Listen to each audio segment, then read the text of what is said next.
just to quickly say that Thank you. it has been a very interesting year, quite challenging as well.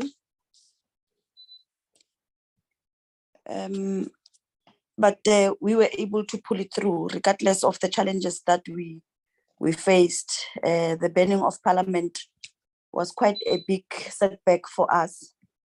It has challenged us. It has drawn everything back. Moreover, that it happened immediately after COVID.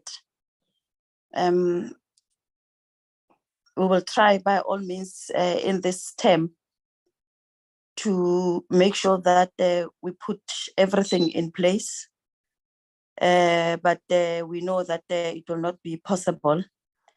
But we will have to, if we work together, by the time by the time we reach the end of our term, I think we'll be at around 80% of reconstructing Parliament. We've been a good team, members from all political parties. We had a cordial relationship, and we trusted each other with respect and trust. I think that is also important. I've never felt that in any way that members would feel that they were sidelined or anything. Regardless all the challenges, but I think we've achieved. We are the first team to make sure that we formalize the structure of Parliament, and to a certain extent, we run our committee practicing FAMPLA.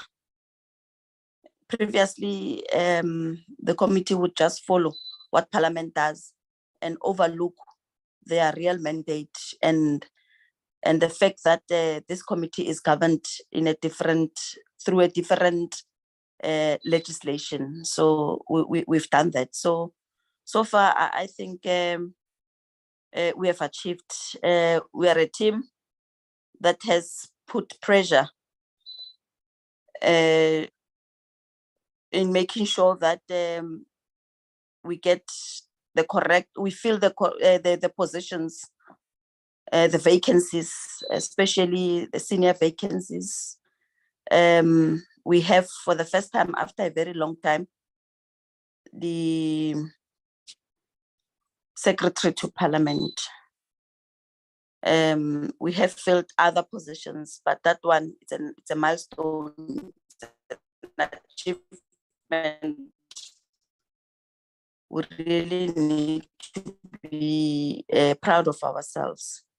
So I'm saying recording in progress. It is our last for the year.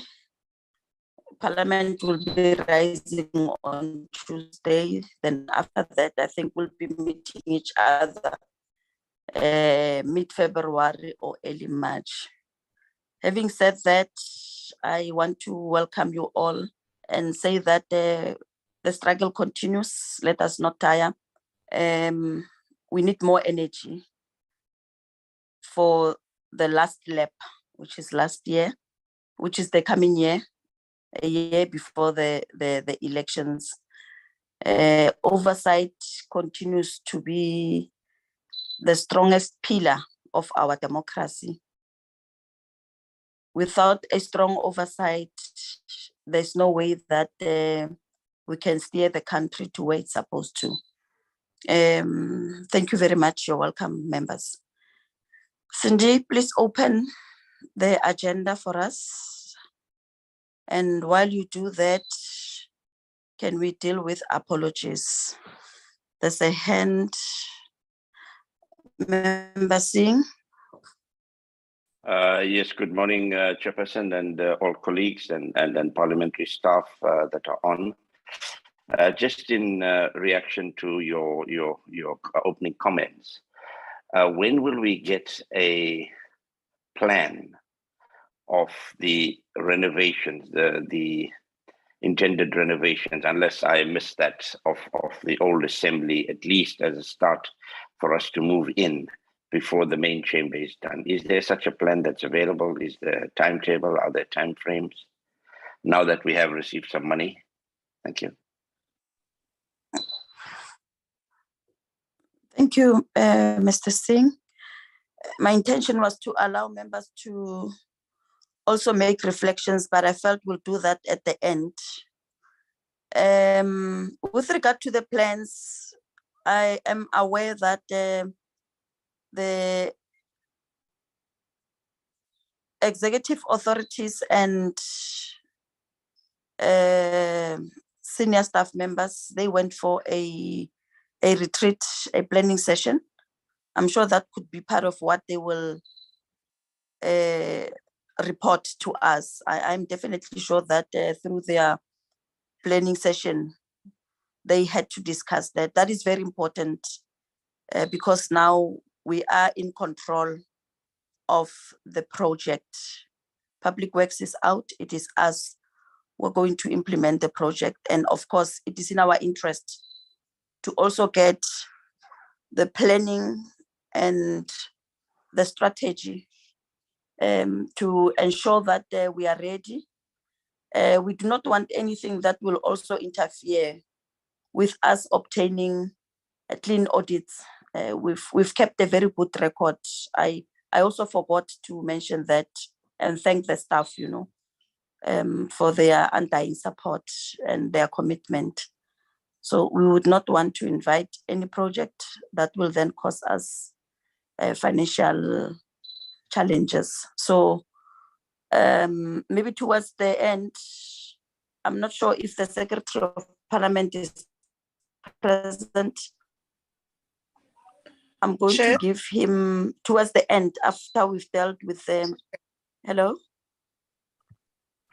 My hand is up, Chair. Oh, yes, Co-Chair.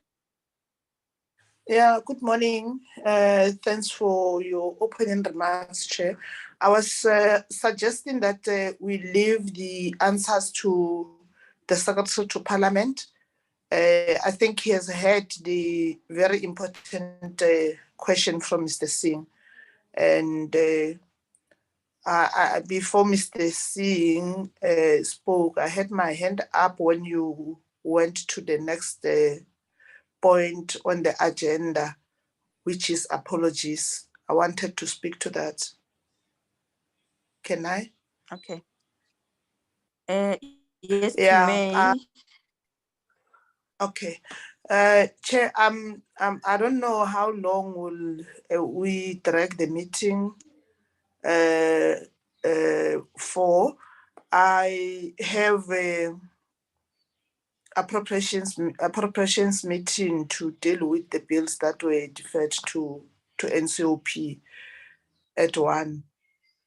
So if the meeting drag beyond that, I might be forced to leave the meeting. Okay. Thank you. No, point taken. I want to recognize Ravi Mutli. Good morning, I see there's a hand of Ravi Mutli. Good morning. Good morning. Chairperson. Sorry, I just thought I'd need to communicate this very important point. The Secretary to Parliament is attending a speakers forum. He did designate me as the head of strategy to do the presentations on his behalf. I just thought under the section of apologies, I'd rather. I think he said he did communicate that. However, just to confirm that I'll present on his behalf the presentations for Parliament. Okay. Thank you, Chairperson. That's fine. Let's formally deal with apologies. Cindy, those are the 2 apologies. I received an apology from Member Khadebe, but he promised to log in, though he has a doctor's appointment. From your side, Cindy, how many apologies do you have? Chair, good morning. The only apology we received was from Mr. Khadebe. I didn't receive any apologies from the administration, except for Mr. Mokonyane, who is busy with other union with negotiations, and Mr. Bashe is attending on his behalf. Okay. That was the only apology. All right. Members, we will not drag this meeting for long. Let's just get down to business. Mr. I'm not sure. Oh, Dr. Khai and Yeah, Member. No, Chair, I think I was one of the people that requested that the meeting started 8 because of the challenge of flights between Cape Town and East London. We only have one flight that leaves at 1:10. Okay. So if the meeting drags until after 12, then I will have to log out, Chair. Thanks. Okay, noted. Malisoma? No, good morning, Honorable Chair and the colleagues on the platform and the co-chair as well. I should have also alerted you on time, and my apology on that. I just had a confusion in starting time. I would log off, Chair, at 10 o'clock because the flight will be leaving for Durban at that time. But I'll try, if the meeting is still on, to log in back again. Thank you very much, Chair. Thank you, members. Let us just start. All apologies noted. We're hoping to take less than an hour. The agenda is as follows: briefings on Parliament's revised 2022-2023 budget and draft 2023-2024 annual performance plan and budget. It's estimated that it will be presented in 45 minutes. Then we will then deal with discussions. Then the second item is briefings on Parliament's 2022-2023 second quarter and mid-year reports. That will also take us 30 minutes and discussions. Then the last item before the adoption of the minutes will be the committee strategic planning workshop preparatory briefing. I'm sure that will take less than 5 minutes. And then it will be adoption of committee report, and the minutes then will be closing. Let's just quickly get down to business. Mr. Is it Ravi? Yes, Chairperson, you can call me Ravi. Yeah. It's Mr. Murli. Thank you. Ravi, I want to now invite you. I'm not sure who's been delegated to take us through the reports. A secretary did delegate myself, so I'll take you through the reports.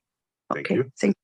Cindy, can I request that you please email me the link on my GP email address? I'm using my cell phone, it's a bit uncomfortable. Mr. Ravi, you're welcome. Okay. Please flight the documents, Cindy. I know that you have sent documents, but I'll also ask the presenter to flight the documents. Thank you very much. You are welcome. The platform is yours. Okay. Thank you. I can share the document. Oh, Cindy, I don't have sharing rights, so unless you're putting the document on the screen, I'll either need sharing rights or you flight the document, please. Apologies, Mr. Murli, I just gave you sharing rights. Okay, good. And Cindy. Okay.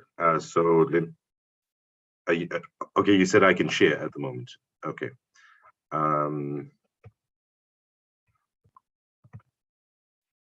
I just want to confirm, can my document be seen on the screen? Yes, Mr. Murli. Yes, can see it. Okay, perfect. For this presentation, I'm going to cover a few things. Just a quick recap of what the strategy formulation for the 6th Parliament had been, the annual performance plan and budget for 23-24, and the revised budget for next year, and the next steps in critical steps in strategy execution. So there's a couple of key elements just to recall. This was the strategic management framework that we had used for the 6th Parliament strategy formulation, and the APPs are in line with this framework. And just a quick recap of how the policy priorities and strategic plan had come about. There was a couple of key consultations which happened before the strategic plan was tabled in March 2020. I'm not going to go through it in detail, but this is the history of how the strategic plan did get tabled. Now, some of the critical issues which had come out in the strategic planning for the 6th Parliament was we had to work around these key issues which had come out. So the first of these issues, that there was a greater demand by public for involvement in the work of Parliament, more vigorous scrutiny of executive action, and citizens were demanding a more open, responsive, and accountable government. And then another key issue which had come out during the strategic planning was that in order for Parliament to do stronger oversight, Parliament requires better information, hence improved research and content services are required to provide members with deeper insights into issues. And we had to and still work on the information symmetry gap, that a lot of times oversight is done, the information in Parliament might be less than what the executive has. So we need to address this imbalance of information for parliamentary oversight to be effective. Then some of the other issues which came out is that obviously for better information and analysis requires technological renewal, specialized skills, and a different structure of Parliament. There needs to be a different structuring of business. Technological renewal is needed to bring modern technologies and more effective and efficient processes to Parliament. And then skills development for both members and staff of Parliament to do better oversight oversight work. Then some of the key issues which also came out is that there are limited resources and facilities that Parliament deals with, and also the challenges of budget do hinder the strategy. There is also a need to improve the present service culture of the parliamentary administration. And what some of these things led to is that during strategic planning, we started refocusing priorities and aligning our resources effectively to the strategy. And the improvement of the present service culture,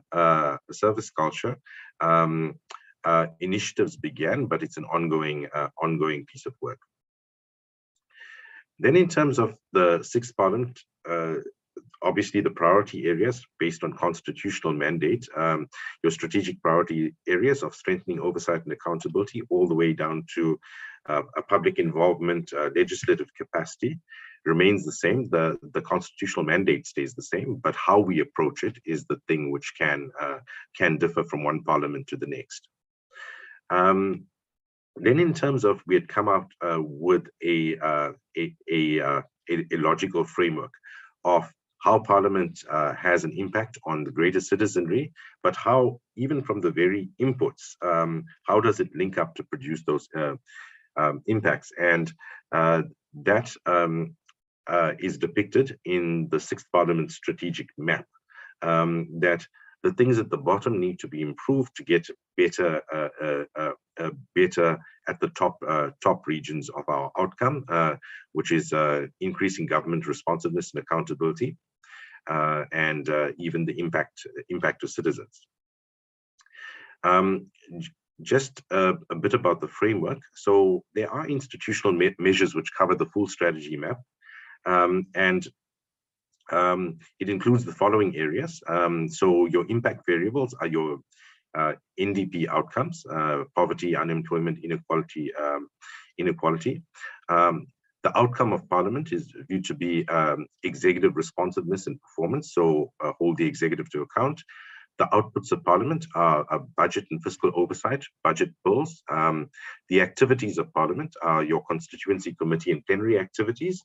And the inputs of Parliament are some of the inputs and inputs provided by the parliamentary service. Your strategic plan has the impact and outcome indicators. Your oversight plan contain output and activity indicators, which is the business of Parliament.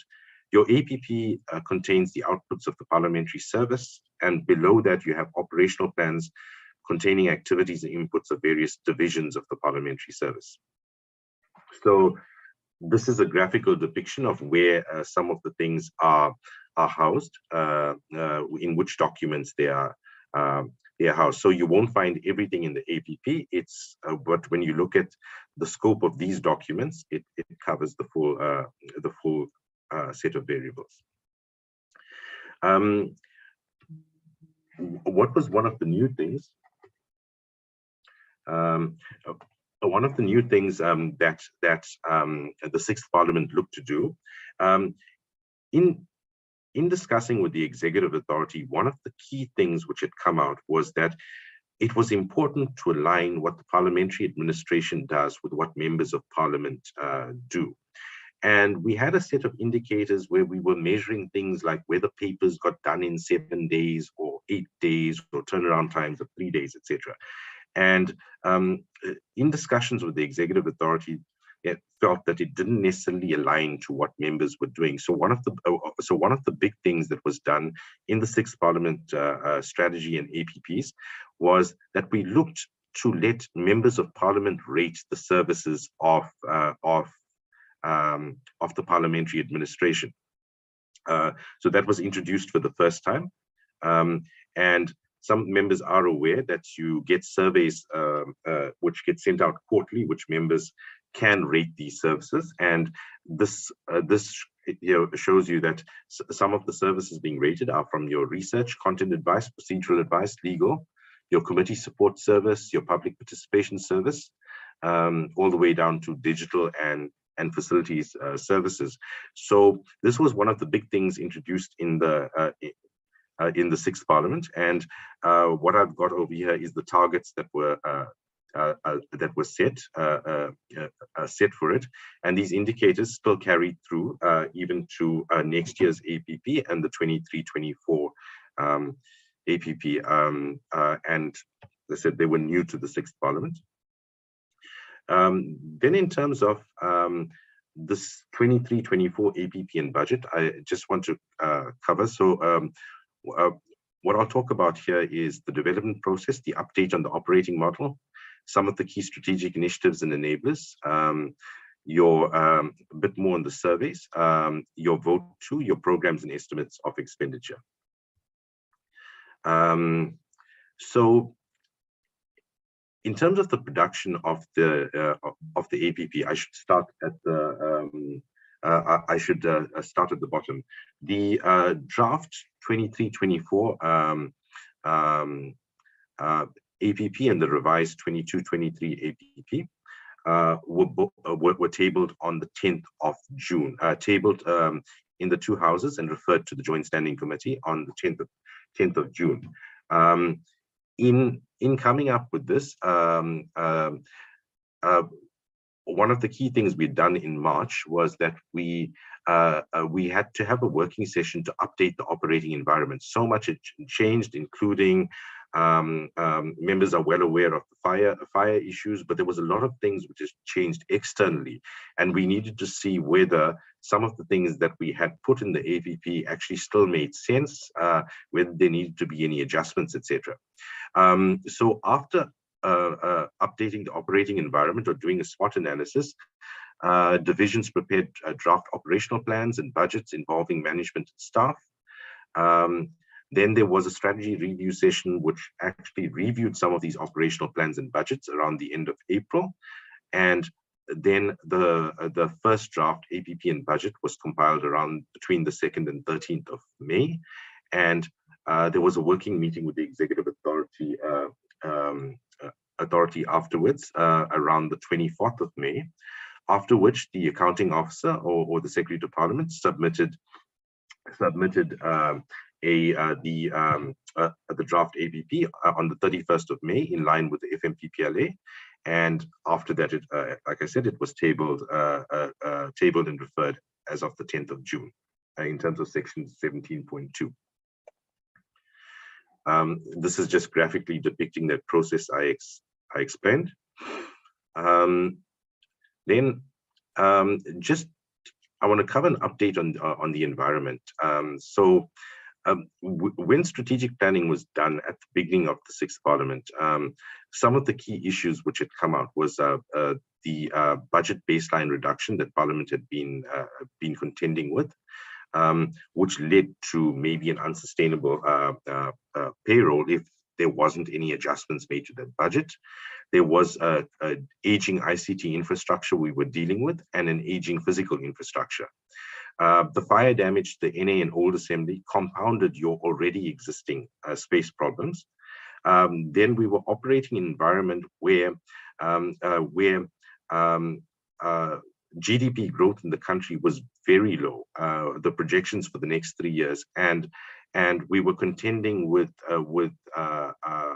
foreseeable budget reductions. Then in terms of the environment that we were sitting in, your hybrid and virtual meetings continue, which is scaling to the relevant situation with our facilities. And the fire incident was affecting most of our operations directly or indirectly. So these were the key things we needed to take into consideration when revising an APP. Then just to mention some of the key strategic initiatives and enablers driving change in the organization in terms of the strategy was an oversight plan to coordinate your oversight priorities and activities of committees, houses, and the legislatures. A public participation strategy to enhance public information access and participation. Then the parliamentary administration has to have an underlying knowledge management strategy to manage information knowledge for the benefit of members, institutions, and other stakeholders. Your digital technology strategy, a human resources strategy, and a facilities management strategy to rebuild and modernize. I think I want to skip through some of these slides, but in terms of the vote to estimates of expenditure, so the 23-24 APP has got figures which have to go on for 3 years. So the estimates of expenditure, we see it as just over 2.9 billion in the 23-24 financial year, growing to over 3 billion in the 24-25 financial year, and reaching 3.1 billion in the 25-26 financial year. And this is the budget table which is in the APP. I don't want to go through each line item in detail, but the breakdown is there by both economic classification and per program. I think it's important to mention that 2.5 billion of the 23-24 one comes from our key programs. However, 471 million of it comes from the direct charge against the National Revenue Fund. In terms of Program 1, the Program 1 is called Administration. Program 1 provides strategic leadership, management services, and corporate support services to Parliament. It includes the offices of the Executive Authority, the Office of the Secretary, as well as corporate and support services. Mr. River? Yes, Chairperson. Yeah, can you try get to what is new? I think we all know that. Okay. Please try to move, because we've received quite a number of apologies. So I wanted us to be within 1 hour. Okay. Please just try to identify new important areas. Okay. Okay, that's fine, Chairperson. Sorry, I'm gonna sharing I think my screen froze. I'm just gonna share it again. I will move quicker based on your feedback.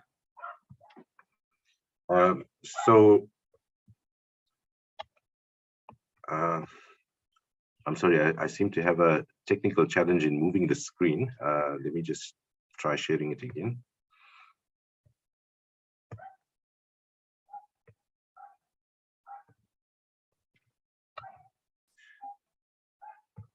Okay.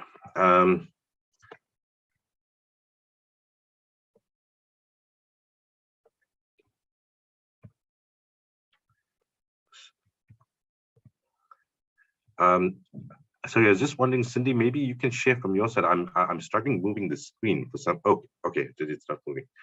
Okay, so in terms of this, I don't think there's anything significantly new which has come out. The only thing we want to point out in terms of I want to comment on the MTF allocations. just to point out, there are significant shortfalls based on the current budget estimates and the budget going forward. So the goods and services budget and retained earnings allocation at the moment is used to fund compensation shortfalls and compensation of employees. However, it's important to point out that those retained earnings can only subsidize that until the 24-25 financial year, after which we start going into reds. So I'll highlight once again the importance of us continuing engagements with National Treasury and the Minister of Finance. And at the moment, the modernization of your ICT infrastructure and parliamentary facilities, where the damage was exacerbated by the fire, has been prioritized. And some of the things which the committee already know about, the baseline review, PowerMed is still affecting it. And there's been engagements with Treasury around all of these matters, around PowerMed, your political party allowances, and the funding for strategic offices that support oversight and public participation, including the PBO and OIST. And so there has been continuous engagement there. Just in terms of, I'm mentioning what was impacted in the past, where COVID did impact certain things. However, some of the key considerations, even going into the future, we did say that the pandemic accelerated the adoption of technology in Parliament, in the business process of Parliament. We see this continuing going forward. And I was saying that the hybrid working model, although it has worked for the last 26 months, it did open up new opportunities, but also risks. We're seeing the fire damage prolonging the use of this hybrid model. In terms of the budget reductions, we are engaging with Treasury, and we're also saying we've been putting in modern policies and mechanisms to operate optimally in this post-pandemic era of 2023 onwards. So in terms of the new things, we're still busy in dealing with the immediate space issues, accommodation and operational issues following the fire damage. We're still dealing with the budget, the decreased budget allocation issues, although we've gotten some joy from National Treasury and our baseline. There is commitment to look at our baseline, and we also have to review the operating model of the parliamentary service. There are certain services which are declining and have become redundant in a certain way of working, whilst there are new and expanding services and needs from members of Parliament. We're looking at investing in the expansion of technology and key skills. We also want to realign the structure of the parliamentary administration to its new strategy. And the longer-term reconstruction, modernization of Parliament, those are being considered, and key decisions need to be made around there. I think, Chairperson, I can stop there.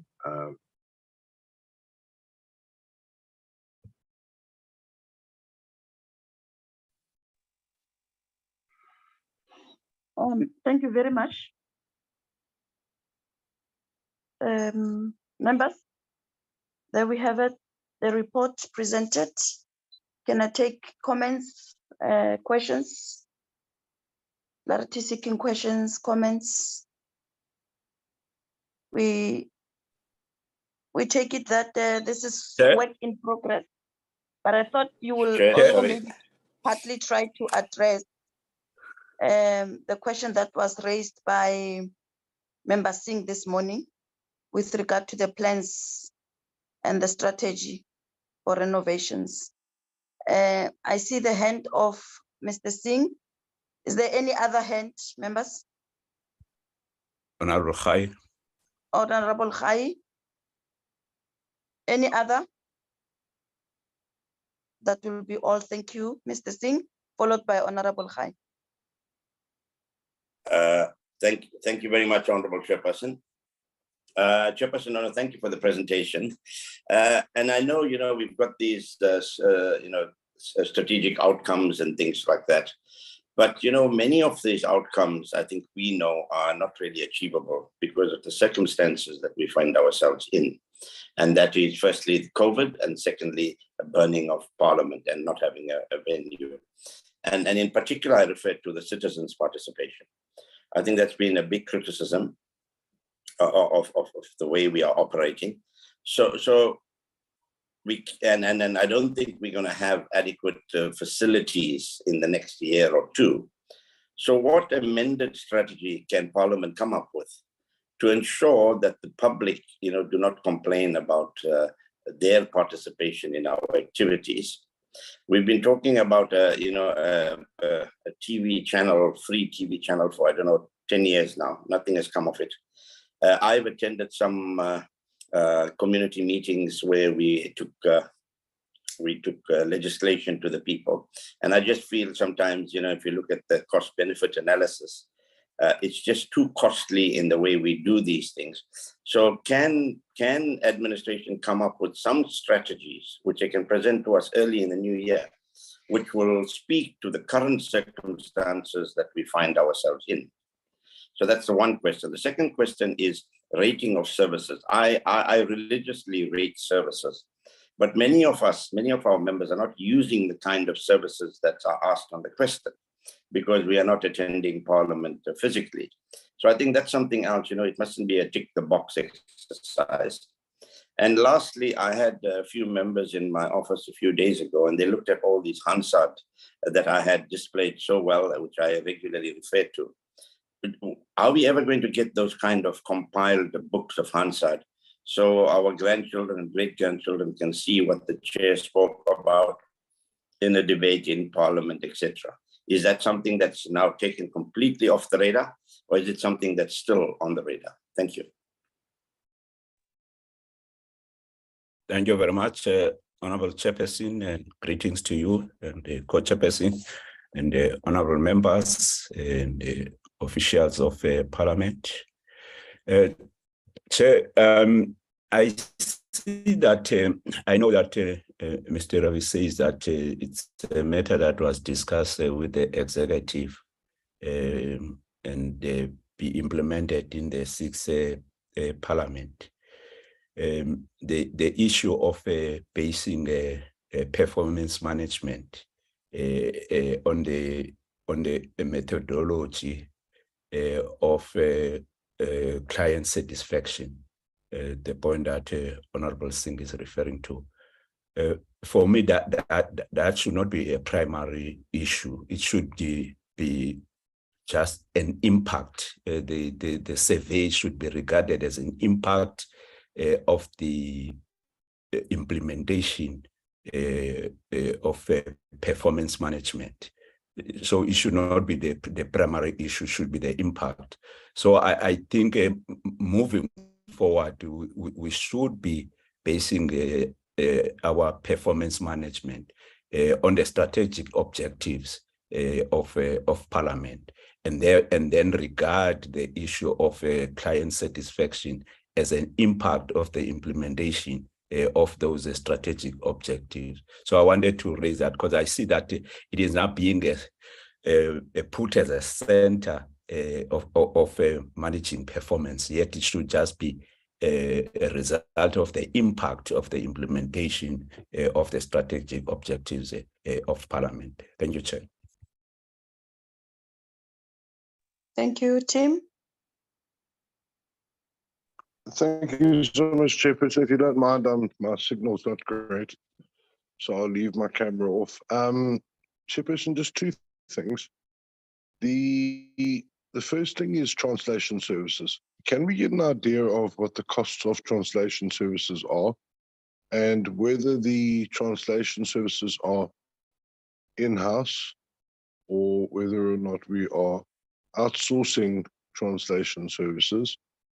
And what level of translation services do we have in terms of the non-official languages? Because I've been receiving concerning comments about the amount of money spent on translation services, and perhaps we're not getting what we're paying for, and also that we may be outsourcing the translators, which is adding to a very high cost.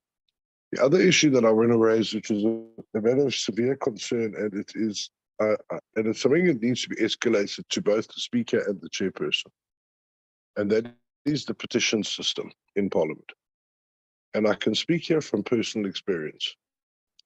Chairperson, in November 2019, I served a petition on behalf of the residents of the Nkosazana Dlamini Zuma municipality, or Underberg, to the House Chairperson. I was called as a petitioner to address the committee on the 4th of August 2022. Yes, you heard that correctly. Almost 3 years later, I was called to present a petition. And it's very unfortunate that when the report was presented this past week in the House, it was presented without any reflection or introspection whatsoever that the system of petitions had completely failed in terms of addressing issues urgently. And I really want to just put it on record to this committee that we've got to have an extremely serious overhaul of the petitions and executive undertakings committee in our Parliament, because to the best of my knowledge, it's only the National Council of Provinces that deal with this. And if we are saying to the people of South Africa that petitions is a parliamentary mechanism that simply does not work, simply because it addresses petitions long after the issue may have been resolved, I just want to put it on record that I honestly think that we have to have a separate meeting, if necessary, somewhere along the line in the new year, where we urgently address the efficacy and the speed of petitions being dealt with in Parliament. We cannot go out to South Africans and say, listen, we've got this mechanism that could really address your issues, and then absolutely nothing happens. And I believe it's a common problem because petitions. It is got to do not necessarily the financial management of Parliament, but certainly the management of Parliament. It is a mechanism that is failing completely. So I don't know if we can flag it as a conversation to have with both the chairperson and the speaker present in a meeting. I think that's vital. I do remember when we discussed it a while ago, the then speaker, Modise, was in the meeting, and she expressed grave concern at the problem. So can I please just flag that as a serious issue that that this committee needs to confront? Thank you very much.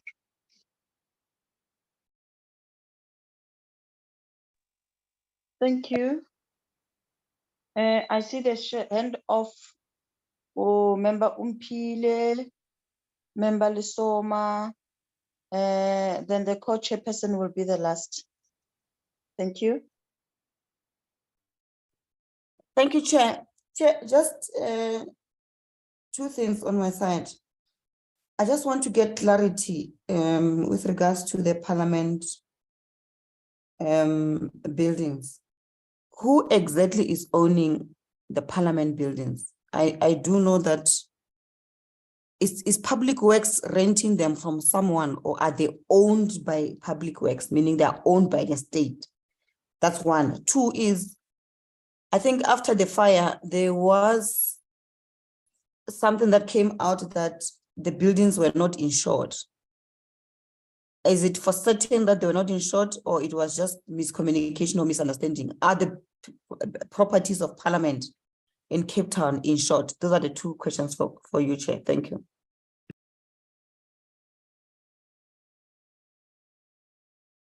Member Lisoma?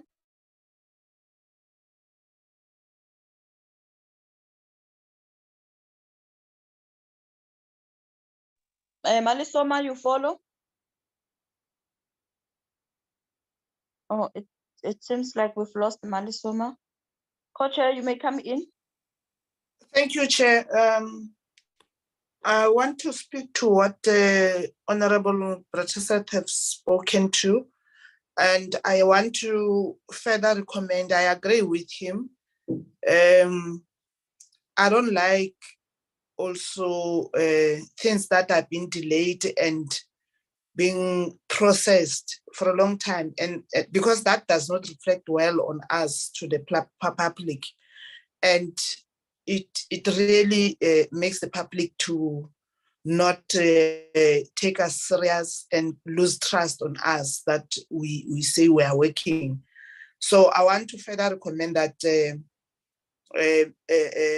Mr. Rabi, as is representing the secretary, they must communicate with the relevant committee and the relevant manager that it's a concern. I think it needs, I'm recommending that it's a resolution, it should be a resolution that committees must process this thing. Specifically now we are talking about petitions.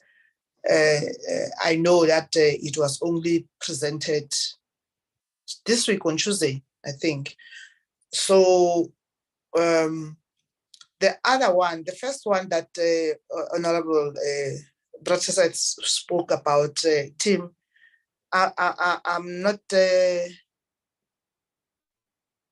not agreeing with the issue of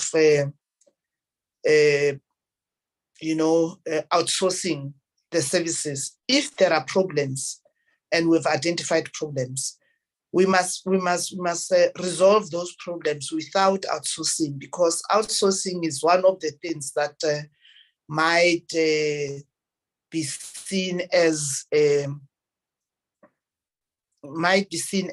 a way of or opening up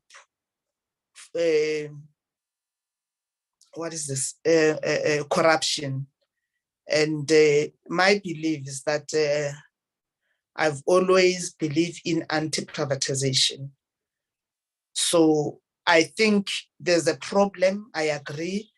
Most of the time we'll be complaining about that. There's a loophole. Whoever is responsible as a manager, the managers must do their work. They must resolve this. We've identified it as a problem correctly so. But outsourcing, I don't think it's a problem. We can't pass the buck. Let Parliament deal with the issue of interpretation and resolve it, but not outsourcing, because if you outsource, you are giving it to somebody as a company to run it, and there might be terms that are going to disadvantage even people who are working here.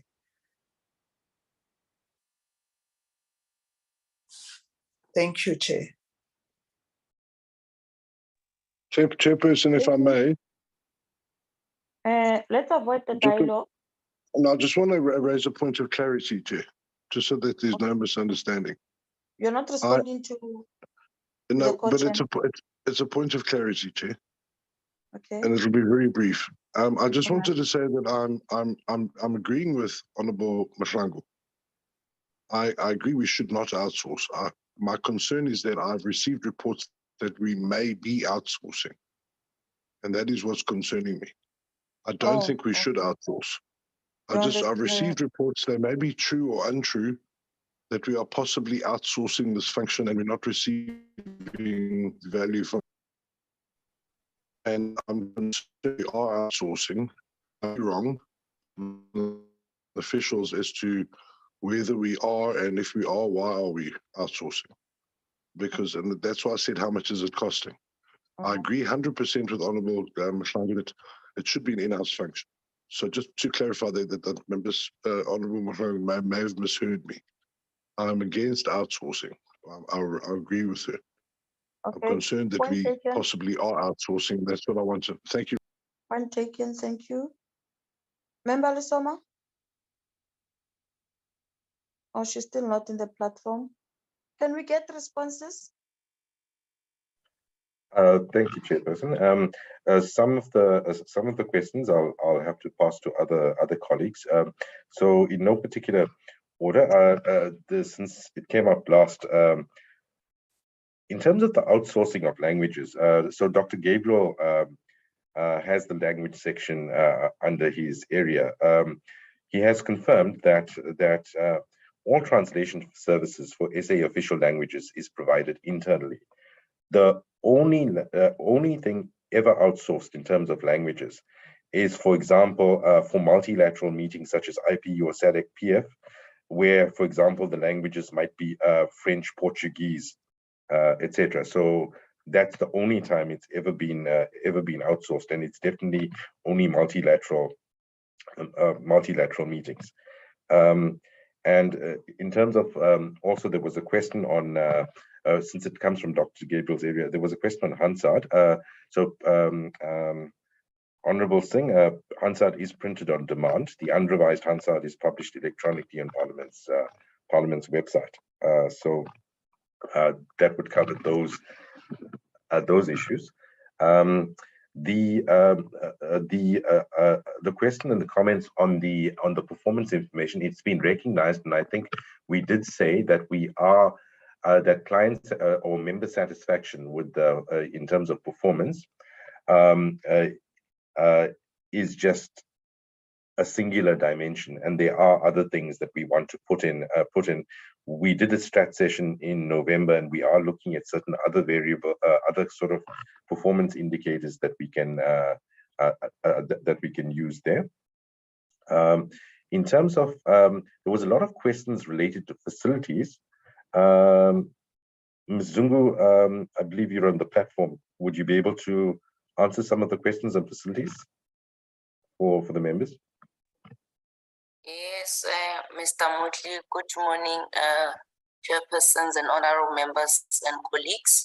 Yes, the question that was asked about the who owns the building of Parliament, it is Department of Public Works and Infrastructure, and those buildings are not leased, so they are fully under the state. And the other question was on whether the buildings of Parliament are insured or not. No, Department of Public Works and Infrastructure did not insure the buildings. So the buildings of the state, all the buildings of the state under Department of Public Works and Infrastructure are not insured. Thank you, Mr. Motley. Can you also tell us the reason why they're not insured? I think at some point we had this debate. Yeah, please go elaborate further as to the reason why they are not insured. Honorable Chair, I think the Department of Public Works and Infrastructure are best suited to answer the question. If I may, I will ask them just to assist us with that. But I know that it's because of the value of the buildings that they have under their assets. So, but I think they can best elaborate that. Thank you, ma'am. I will ensure that in the next meeting, I provide that explanation.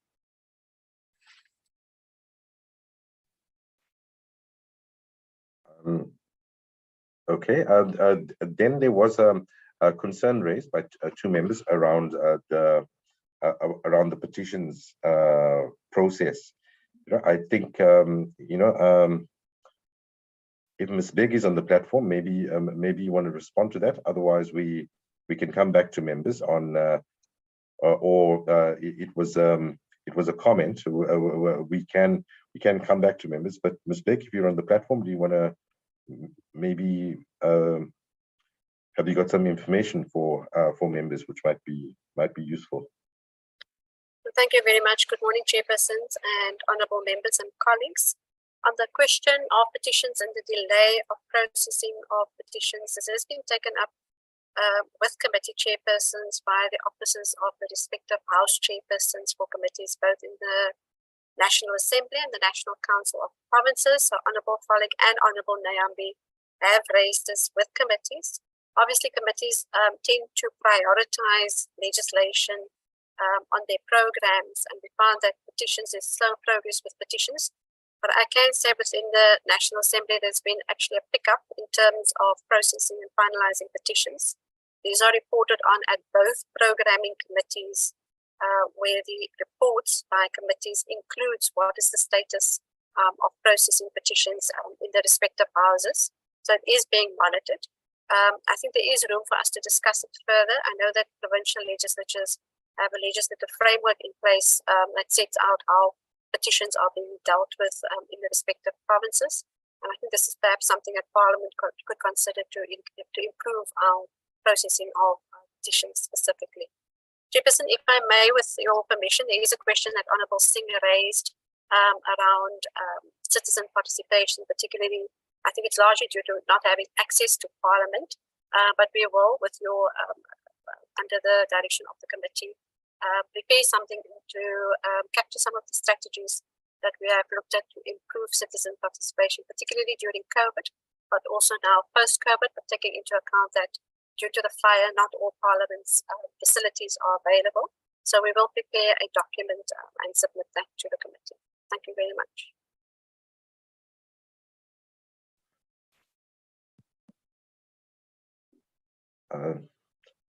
Thank you, Chairperson. I think in understanding, I think we've responded to some of the questions from members.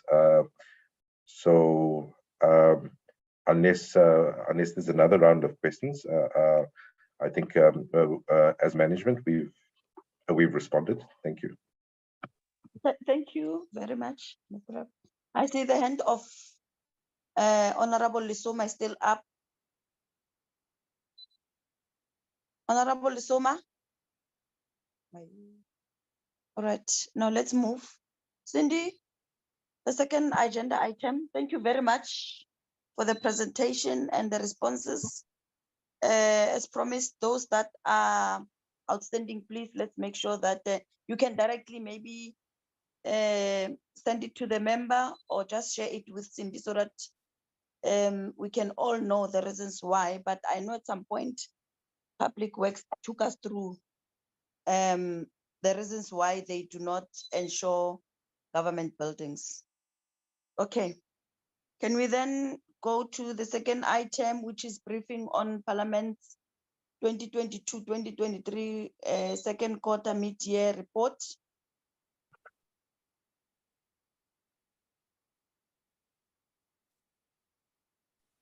Mr. Ravi, over to you. Sure. Cindy, are you going to put it up on the screen or Ms. I?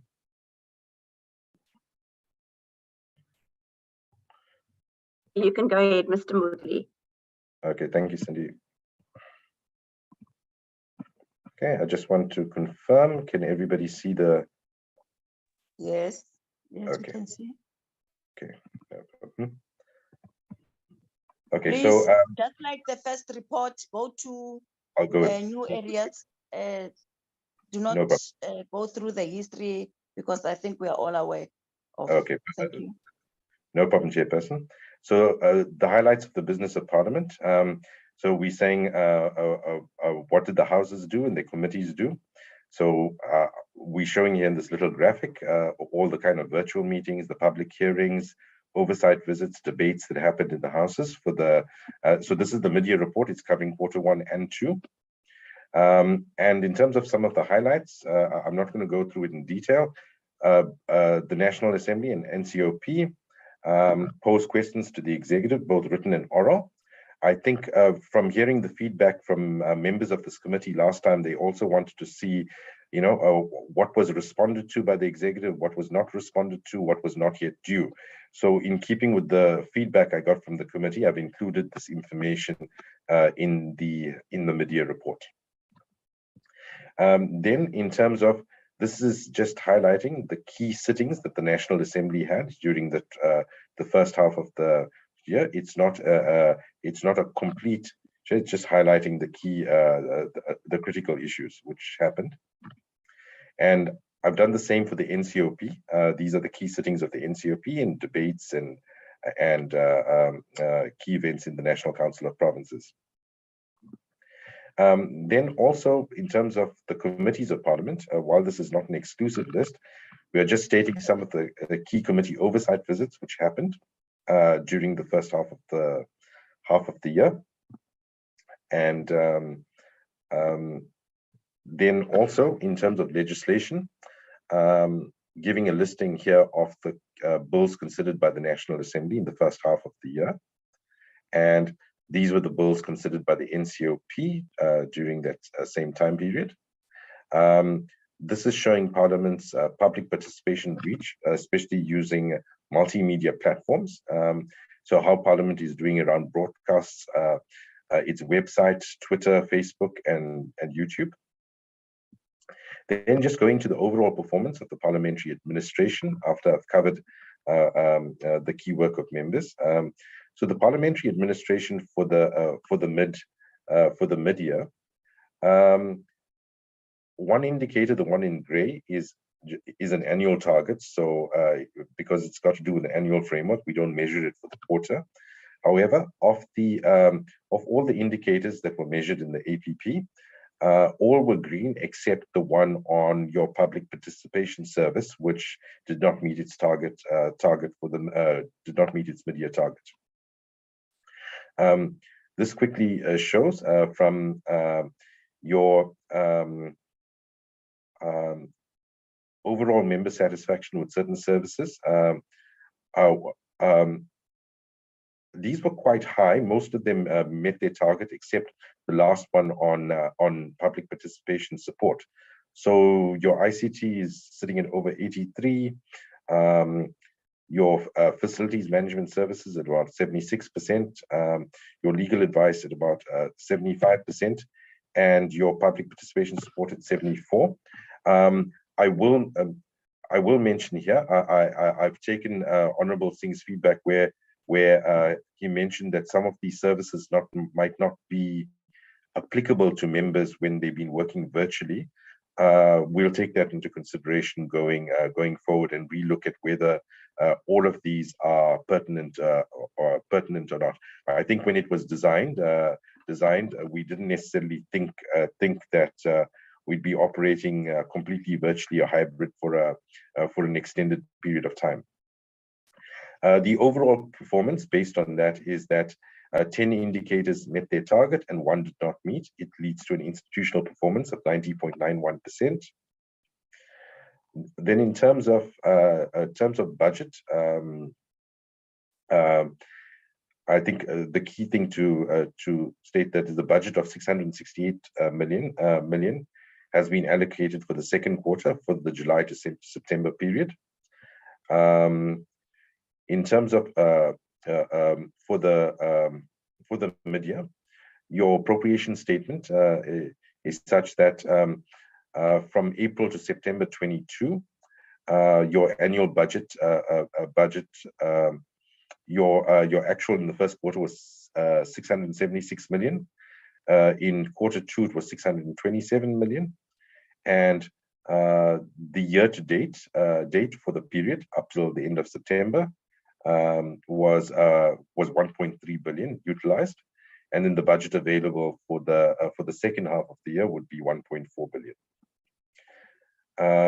This is just breaking down that budget into economic classification. I don't want to go through this in detail. Members can see the details here. And in terms of program performance, your program 1 has got 2 performance indicators. Both targets were achieved.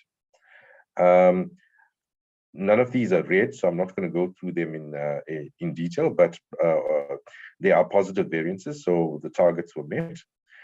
In terms of the administration program, this is just showing the budget breakdown amongst the Executive Authority, Office of the Secretary, Corporate Support Services, which are the key divisions in this administration program. Just to go to the next highlight, under Program 2, there are 10 indicators in Program 2. 1 has got an annual target. Then for the quarterly targets, 8 achieved their target, 1 missed. And I think I'll just cover the one in red. The public participation service slightly missed target. The target was actual performance was 74.69% against a target of 75%. In terms of the feedback given by members through the surveys, I think members mentioned that they feel ease of access and timeliness of services needs to be improved. That was the suggestions given. And members also stated that some of the communication on public participation needs to be strengthened. So those were suggestions given by members for improvement. So as the administration will take that feedback on board and try and improve on those matters. I think in terms of that, your program 3 doesn't have performance targets. It's purely a members' facilities transfer to political parties, and at the moment the Parliamentary Budget Office does sit in program 3, and over there the for direct charge, I think it was mentioned before, of the annual budget, 471 million is direct charge. And Honorable Chairperson, I think thank you. I'll stop here and maybe take any questions from members.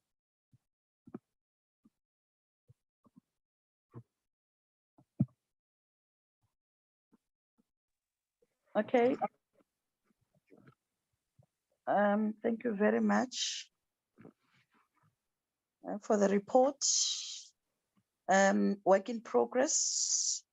Members, any inputs, clarity seeking questions?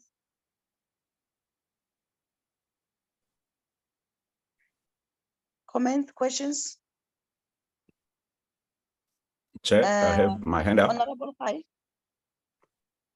You may lead, Honorable Khai. No, thanks, Chair. I just want to find out, there's a report on the questions, routine question. It's quite a big number, especially in the National Assembly, written question that have not been responded to. It's an issue that we ask the executive to brief us on. I just want to find out as to, once you get the numbers of those written questions that have not been responded to, what then do you do as an executive, or even the EAs? What do they do in terms of raising this with the leader of government business? I think on the budget, I see there's to date there's about 16% of the office of the secretary. Mid-year, or 16%, that gives an indication that then there will be underspending at the end of the financial year. Those are the two questions. Thanks. Thank you. No further questions? Please respond. Yeah, I just want to see, Mr. Kaso, are you on the platform to maybe answer the question about the written responses to the executive? Can I pass that question to the secretary to the NA? Yes, good morning, Honorable Chairs. My apologies, I'm just trying to work on the video.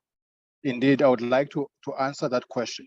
The National Assembly Rules Committee has adopted a, not the committee, in fact, the House has adopted a mechanism where on a regular basis, the Speaker will write to the leader of government business and also to the ministers affected directly, not just to say these are the outstanding questions, but also to say, give me the reasons why these questions have not been responded to.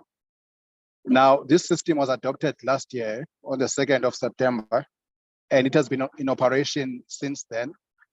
There's been a review of it in the NA Rules Committee recently, and it's still being assessed. There is still a concern, though, that there's still a lot of questions that remained unanswered by the executive.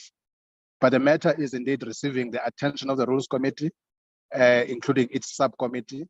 And in fact, as we speak now, there are also some rule amendments that are before the House on the issue of questions, just to make sure that the response rate, but there's also the issue of quality of the response that is receiving attention from the side of the NA Rules Committee. So to answer honorable members, it's really work in progress, but it's a matter that the Rules Committee is seized with in terms of the lack of response. But what has also happened recently, and it's going to continue happening, is that that report that reflects which questions are outstanding is now being published in the ATC for the knowledge of everyone, including the public and members of parliament, just to increase the pressure on those who are supposed to respond to questions.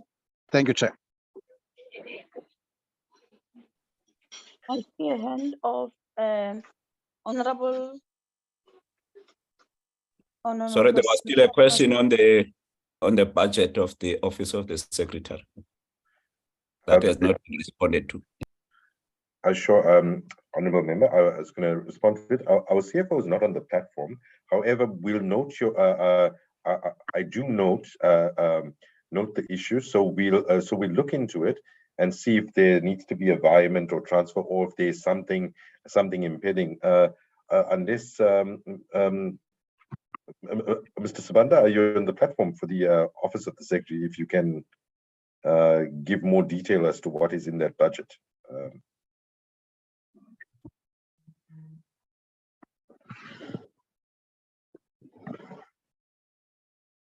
Is it Henry from the Treasury Advice Office? Can you give some information on that, Henry? Thank you, Mr. Modley. Good morning, honourable members, honourable Chair. The Office of the Secretary's cost centre has two items that are very large. It's the vacancy budget that is moving. We have put out adverts. So as soon as those positions are filled, that vacancy budget will be moved to the cost centers where they are housed. And then it also has a disaster recovery cost center, which is also a big amount. So as we move to March, those funds will be spent directly from the Secretary's office. The reason they are housed there is not to distort the cost centers of the other divisions. So it's placed there for the Secretary to have oversight over. So that is the explanation on the slow movement on that cost center. Thank you, Chair.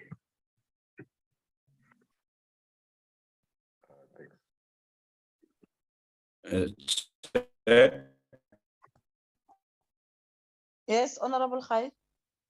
Oh, thanks, Chair. I just have another question, Chair. I don't know if there is anyone from the executive, from the Bill's office. There's my network, my connection is weaker, so I'm not opening my.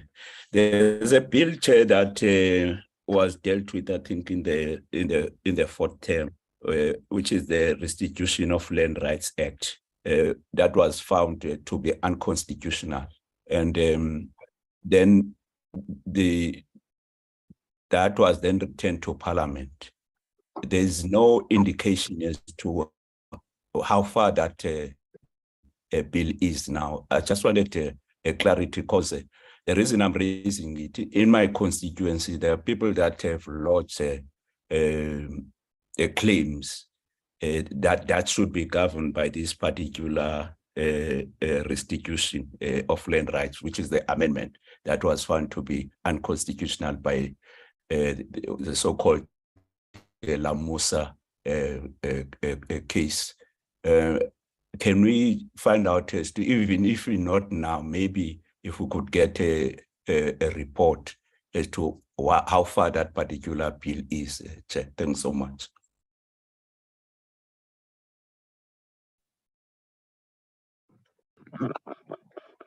Okay, I just want to check, Ms. Beck, would you be able to respond to it, or is there, or could there be a written response given to the honourable member with regards to this bill?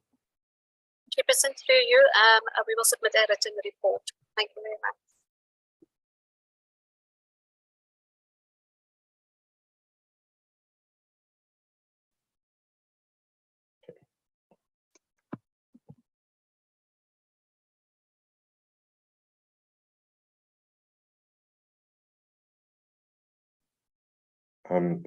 Chairperson, I think that's we've responded as management to all the critical questions which came out. Are there more? Okay, thank you very much. I don't see any further hands. Can we quickly move, Cindy, to the next agenda item? I think we are doing well in terms of time.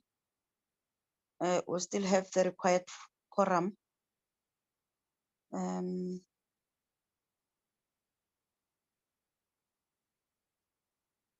Okay, take us through that, Cindy.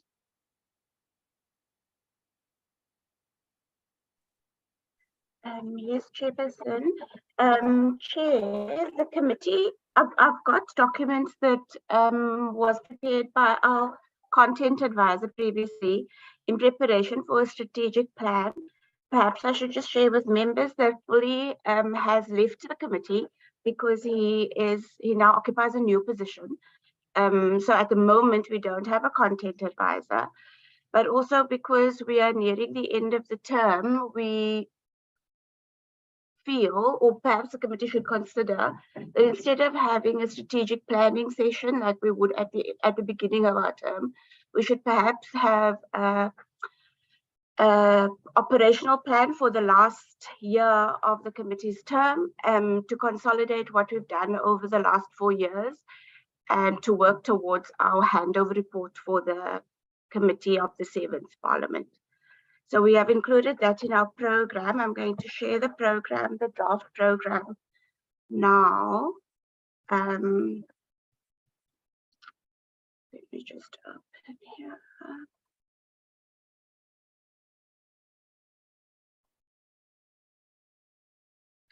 So what we've done is we've included it in as the first item, and we're saying that the objective of having that session would be to review the committee's activities and impact between 2019 and 22, and to develop an annual plan for guiding its oversight work from 2023 until the end of its term in 2024.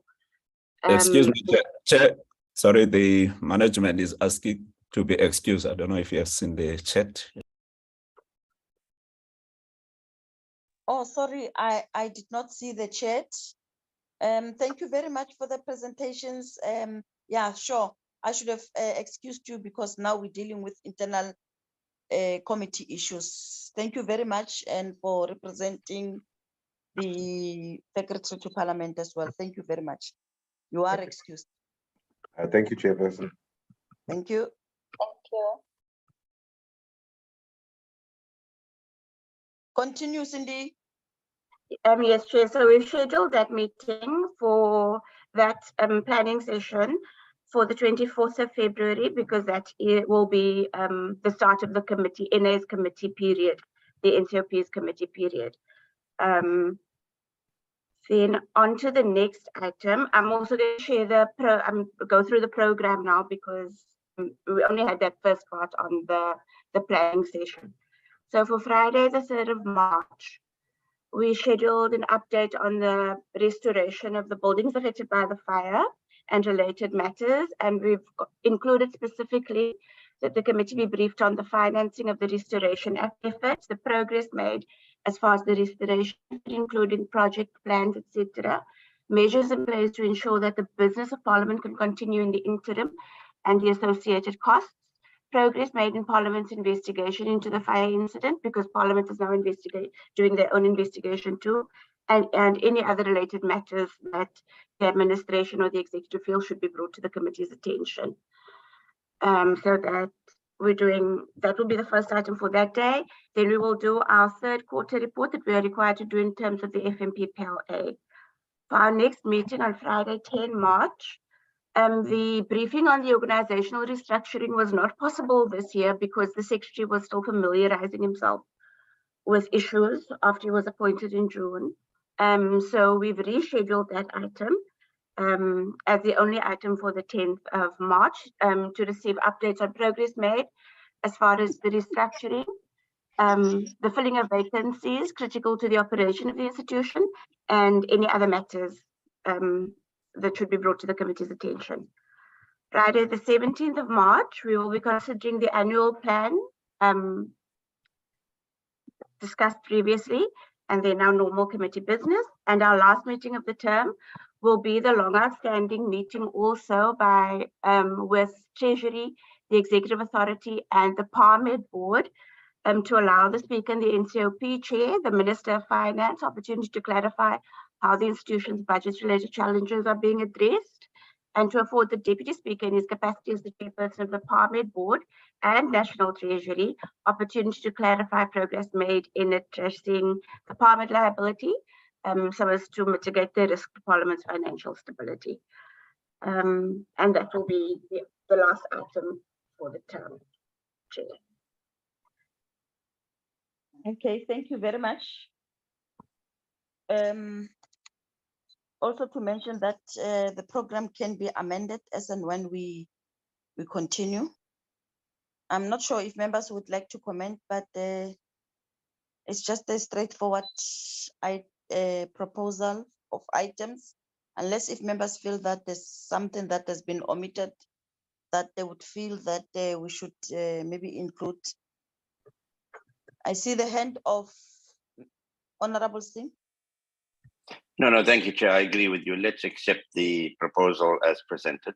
And if there's anything else, I would have liked the Parliament issue to come sooner, but let's just see as we start next year how we move on. And also just for us to note that we didn't receive any response on the plan for the building, but I noticed that that item has been scheduled for later in the term. Perhaps, as we start the term, we could get some kind of presentations. But these are things that that co-chairs can look at. Thank you. Agreed. Thank you very much. Let's move, Cindy. Yes, Chair. So the next item is our report on Parliament's annual performance. Just find the report. So the draft was shared with members previously. So the report covers the presentations that were made to the committee, the reports that were tabled, and then our observations and the committee's recommendation. So I'll just move the way we normally do, Chair. Page 1. Page 2, where we just have the background to the strategic plan and the APP of the previous year. Strategic planning priorities. This is the overview of the financial performance. It should not be high.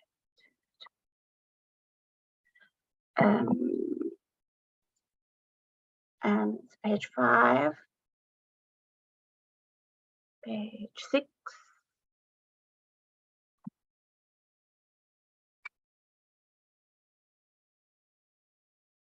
Page 7. Page 8.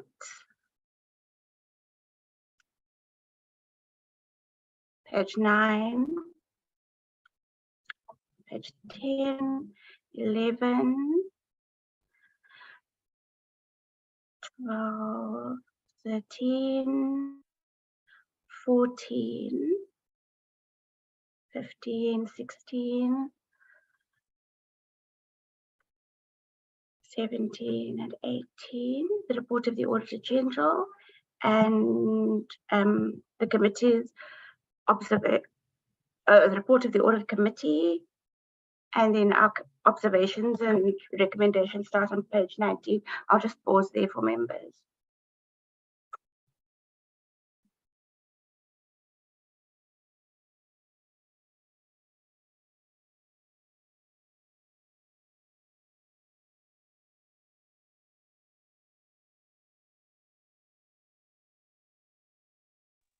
I think that's in order, Chair. Yes, it is in order. That was the last observation, and now these are the recommendations responding to the observation.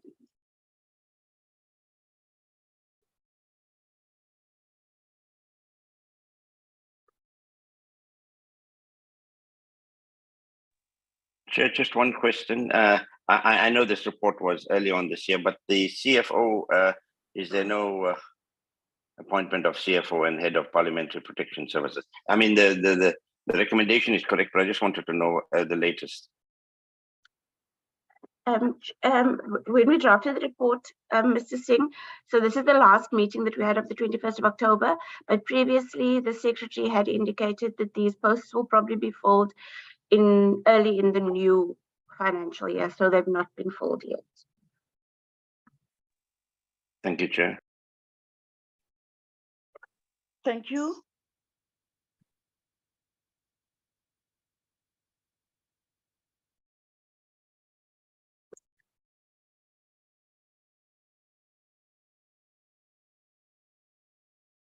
And that's the end of the report.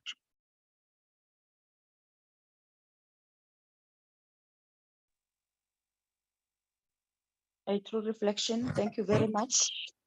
Members, can we then move to get a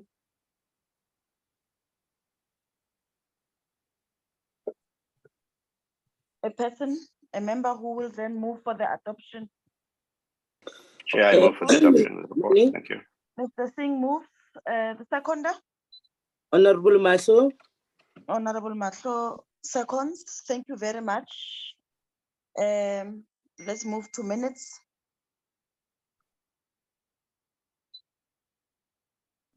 So, Chair, this is the minutes of our last meeting of the 21st of October. So I'll just, this is the attendance of the NCOP members, attendance of the NA members,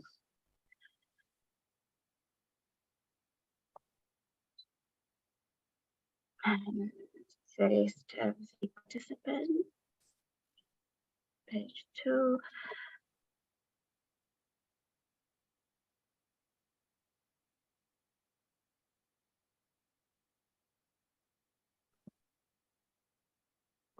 Page 4, page 5,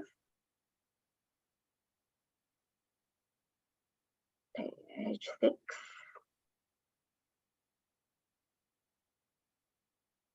page 7,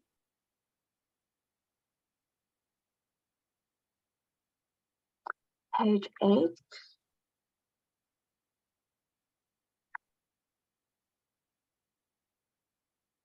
page 9 and 10, 11, the end of the minutes, Chair.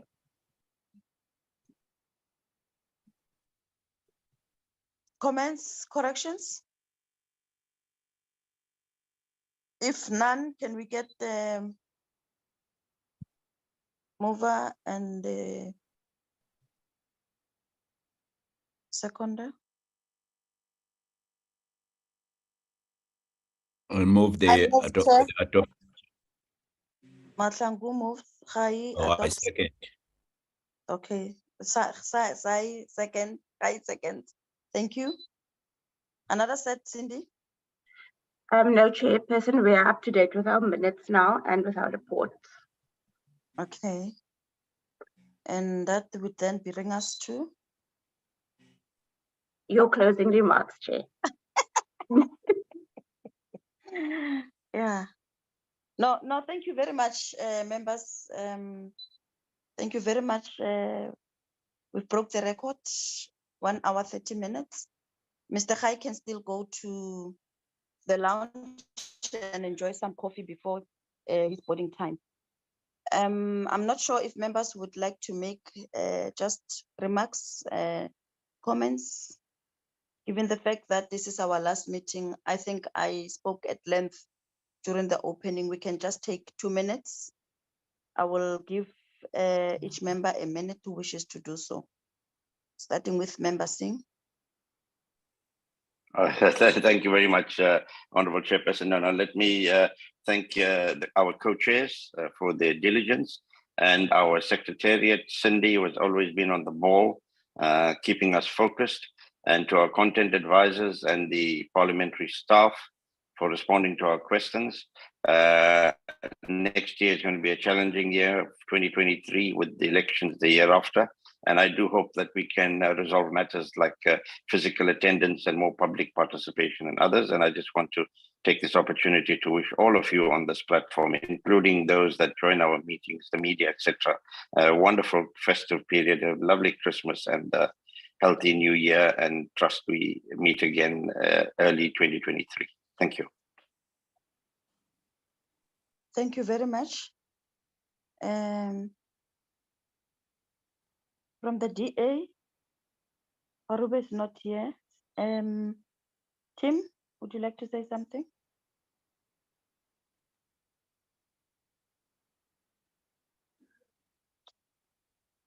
Member Tim is not in the platform. Okay, Member Umpile.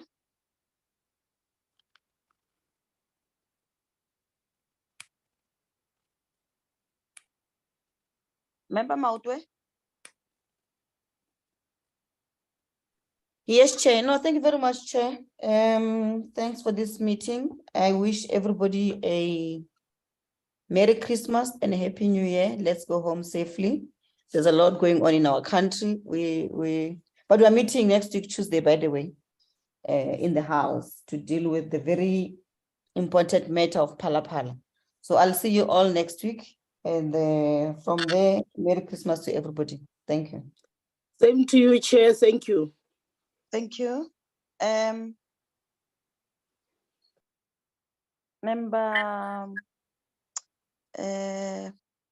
who's that member? Oh, he's a consistent member of our committee, is not here today.